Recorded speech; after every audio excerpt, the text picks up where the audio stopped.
Hi అండి, welcome to Shanti cooking channel. నేను egg curry చేస్తున్నా. ఎగ్ కర్రీ అంటే అది ఎగ్ జున్ను కర్రీ.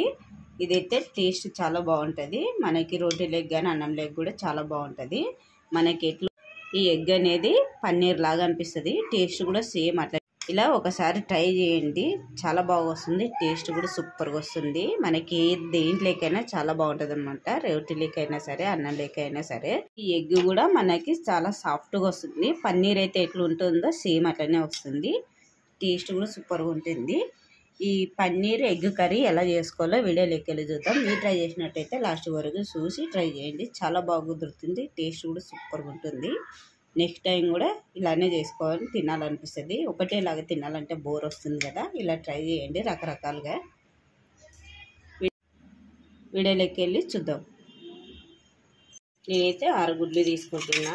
6 గుడ్లు తీసుకుని కొంచెం పెద్ద గిన్నె తీసేసుకొని లోతుగా ఉన్నది ఇవైతే గుడ్లు పగలగొట్టుకొని వేసుకోవాలి. గుడ్లు అయితే పగలగొట్టేసుకొని వేసేసుకోవాలి. ఎగ్స్ అయితే అలా పగలగొట్టి తీసుకున్న తర్వాత కొంచెం సాల్ట్ వేస్తున్నా, కొద్దిగా వేసుకోవాలి. కొద్దిగా కారం వేస్తున్నా, కొంచెం గరం మసాలా వేస్తున్నా, అల్లం వెల్లుల్లి పేస్ట్ ఎక్కువ వేయట్లేదు, కొద్దిగానే వేస్తున్నా. ఇవన్నీ వేసుకొని బాగా కలిపేసుకోవాలి. మనం వేసుకున్నది ఉప్పు కారము మసాలాలు అవన్నీ కలిసేలాగా మంచిగా కలిపేసుకోవాలి. కారం కూడా మంచిగా కలపాలి, ఎందుకంటే మనకి దాంట్లో కారం అనేది కలిసిపోతేనే కదా టేస్ట్ అనేది తెలుస్తుంది. ఇలా కలిపేసిన తర్వాత అయితే అయిపోయింది కదా. నెక్స్ట్ అయితే పప్పు కుక్కర్లో కొద్దిగా వాటర్ పోసి నేనైతే ఈ గిన్నె దీంట్లో పెట్టేస్తున్నా. దాంట్లో పెట్టేసి ఇది పప్పు కుక్కర్ది మూత ఉంటుంది కదా, ఇది కూడా పెట్టేసేయాలి. 10-15 నిమిషాలు బాగా ఉడకాలి. మనకి మంట చిన్న పెట్టుకొని ఉడికించుకోవాలి. ఒక 10-15 నిమిషాలు ఉడికితేనే మనకి అది మంచిగా రెడీ అవుతుంది అన్నమాట. 15 నిమిషాలు అయితే అయింది, తీసుకుంటాము. ఇదైతే అయిపోయింది. నేనైతే స్టవ్ బంద్ చేస్తున్నా.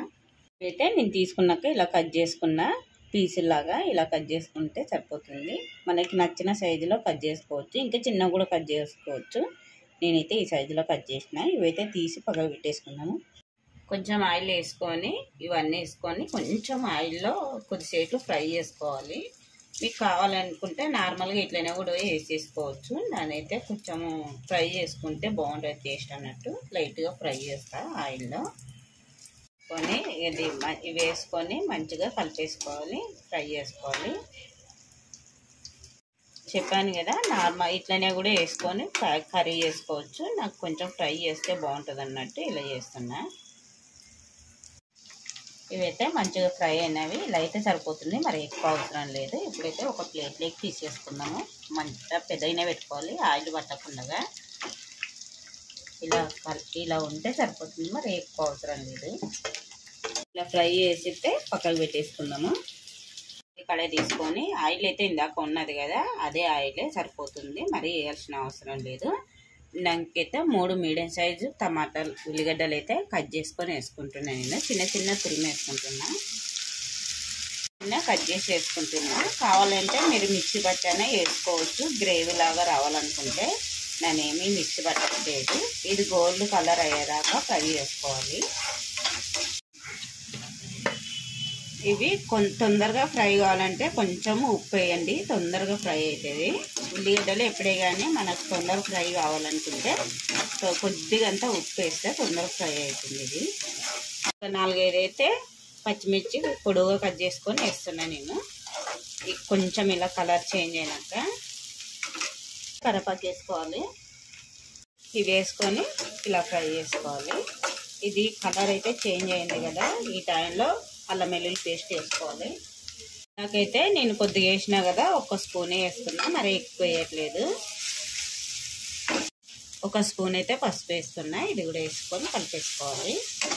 అయితే పచ్చివాసన పోయేదాకా ఫ్రై చేసుకున్నాం కదా. ఇప్పుడైతే నేను మిరియాలు కొంచెం ధనియాలు వేసి మిక్సీ పట్టుకున్నా. నేను ఇది వేసేస్తున్నా. వేసుకొని ఇది ఫ్రై చేసుకోవాలి. టమాటా అనేది కూడా పచ్చివాసన పోయేదాకా ఫ్రై చేసుకోవాలి. మనము పచ్చివాసన పోయేదాకా ఉడికింది కదా, సరిపోతుంది. కారం అయితే ఒక స్పూను సగం వేస్తున్నా. కారము తినేదాన్ని బట్టి వేసుకోవచ్చు. మాకైతే ఇది కారం చాలా ఉంటుంది, అందుకనే స్పూను సగం వేసిన. ఇది తక్కువ తినే వాళ్ళైతే ఒక స్పూన్ వేసుకున్నా సరే. కారం కూడా కొంచెం పచ్చివాసన పోయేదాకా ఫ్రై చేసుకోవాలి. ఎప్పుడే కానీ మనం కారము కొంచెము నూనెలనే ఆయిల్ వాటర్ వేయకుండా ఉడికిస్తేనే టేస్ట్ అనేది బాగుంటుంది. తర్వాత వాటర్ పోసుకుంటే సరిపోతుంది. మనం ఆయిల్నే ఫ్రై చేయాలి. స్పూను ధనియాల పౌడర్ వేస్తున్నా, గరం మసాలా వేసుకొని, ఇంకా మీరు ధనియాల పౌడర్ అవన్నీ కూడా మసాలాలు కూడా వేసుకోవచ్చు, కొబ్బరి కూడా వేసుకోవచ్చు. నేనేం వేయట్లేదు. ఇది వేసి కలిపేసి వాటర్ మన గ్రేవీకి సరిపోయేంత వాటర్ పోసేసుకోవాలి. కొన్ని అయితే చిన్న టీ గిలాస్ అన్ని పోసిన, ఇప్పుడైతే ఇంకా కొన్ని ఎక్కువ వస్తున్నాయి. నేను ఒక పెద్ద గిలాస్ అన్ని ఇవైతే వాటర్ పోసేసుకున్నాం కదా, మూత పెట్టేసుకొని ఉడికించుకోవాలి. మనం సాల్ట్ అయితే అప్పుడు తక్కువ వేసినాం కదా, ఇంకో కొంచెం వేసుకుందాము. అయితే ఇంకో కొంచెం వేస్తున్నాను నేను. ఒక కూడా వేసేసి మూత పెట్టేసి ఒక మరుగు వచ్చేదాకా ఉడికించాలి. ఇవైతే మూత తీసుద్దాము. ఇలా ఉడుకుతుంది కదా, ఇలా ఉడుకుతున్నవి ఇవైతే మనం ఎగ్ అయితే పెట్టుకున్నాం కదా, ఇవి వేసేసుకోవాలి. వేసేసుకొని కలిపేసుకోవాలి. మూత పెట్టేసుకొని 2 నిమిషాలు బాగా దగ్గరకు ఉడకనివ్వాలి. ఇది మూత పెట్టేసుకొని బాగా దగ్గరకు అయ్యేదాకా ఉడికించుకోవాలి. అనేది ఎగ్కి అనేది పట్టేలాగా ఉడికించుకోవాలి. మంట చిన్నగా పెట్టుకొని ఉడికించుకుంటే మసాలా అనేది బాగా పడుతుంది దానికి. కర్రీ అయితే అయిపోయింది. నేనైతే స్టవ్ బంద్ చేస్తున్నా. ఇంకా మీకు ఇంకా కొంచెం వాటర్ ఉండేటప్పుడే దింపేసుకోవాలి. నాకైతే ఇలా ఉంటే సరిపోతుందని బంద్ చేస్తున్నా నేను. ఇదైతే ఒక గిన్నెలోకి తీసేసుకొని మనం ఈ కర్రీ అనేది రోటీ లెగ్ కానీ అన్నం లెగ్ కూడా తినొచ్చు. టేస్ట్ మాత్రం చాలా బాగుంటుంది. ఒకేలాగా తింటే మనకి బోర్ వచ్చేస్తుంది కదా ఎగ్ కర్రీ. ఇలా ట్రై చేయండి, టేస్ట్ అయితే సూపర్గా ఉంది. ఈ వీడియో అయితే చూసిరు కదా, వీడియో చూసినట్టయితే లైక్ చేయండి, షేర్ చేయండి, సబ్స్క్రైబ్ చేయండి. మీరు ట్రై చేసి కామెంట్లో తెలియచేయండి ఎలా వచ్చింది అనేది.